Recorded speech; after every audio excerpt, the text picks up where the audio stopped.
tracking exercise is a basic exercise where we encourage the dog to use his nose in a natural way. Also, they hunt in the wild for their food as survival, so we encourage them to use that natural technique to follow a scent on the ground where somebody has either walked or run from point A to point B for obviously a reward, whether that reward be a play reward or a bite reward. An example, obviously, in the real world, if someone's pinched a car, has either stopped or crashed, and then there's alighted from the car and made off on foot, a police dog can then come, hopefully pick up the scent that's on the floor from the ground disturbance and follow that scent, and if we're lucky, find the offender and deal with him accordingly. Missing children, similar principle, depending on the circumstances. If it's fresh enough that we can find a track, i.e. a scent disturbance where the child's been, we can ask the dog to follow that scent by tracking it and finding a small child or any missing person, whether it be old or young, and hopefully deal with them where they need medical assistance, etc. More likely is the case that we will ask the dog to search an area. We'll get tasked to go and search maybe a wooded area or an open area, because we can cover the ground a lot quicker with a dog than a policeman can on foot. So we will task the dog to, again, use his nose but in a different fashion now. He's looking for a smell that is different, which sticks out in that area. Somebody in the wood would smell different to the trees, and they will pinpoint that. Now once he's pinpointed that, hopefully he will go to that smell, and if it is the person and they're just standing still and or sitting or have collapsed, the dog will then just go up to that person and stand and bark, basically alerting the dog handler that he's found somebody. And again, we can then go to their assistance and act accordingly. Obviously, depending on the circumstance, if you're looking for an offender in the same circumstances, they might not be so passive, shall we say. And if they want to either try and escape further or attack the dog, then obviously we'll expect the dog to think on his feet and protect himself, which is what they'll do. But only as, if you like, a last resort. If they feel threatened, then they will look after themselves, as you'd expect anything to do. What we're going to do now is recreate a track for a brand new police dog. He's only on his second week of his course, so it'll be very early stages for him.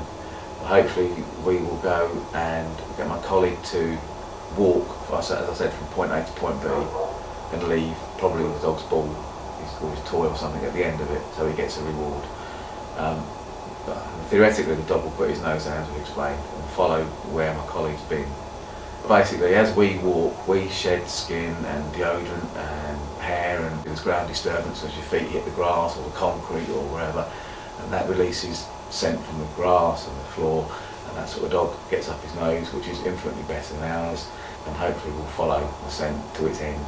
For any new dog, we're looking at a 3-month course, 13 weeks, to do everything we expect them to do in a basic course before we can license and then go out on the street. So he will do tracking some form of tracking nearly every day.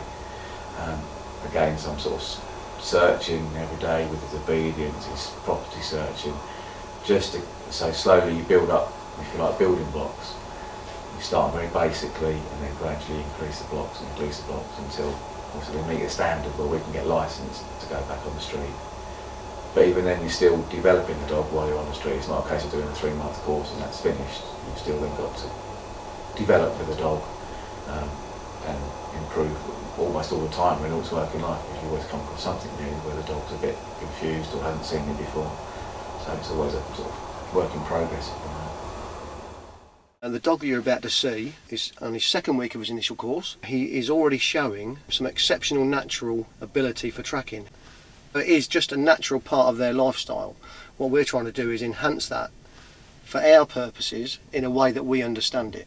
And that's the biggest problem, is the handler on the end of a line, when the dog is showing him certain things during the tracking process that we don't understand, and we end up thinking that's not tracking, but that's not always the case.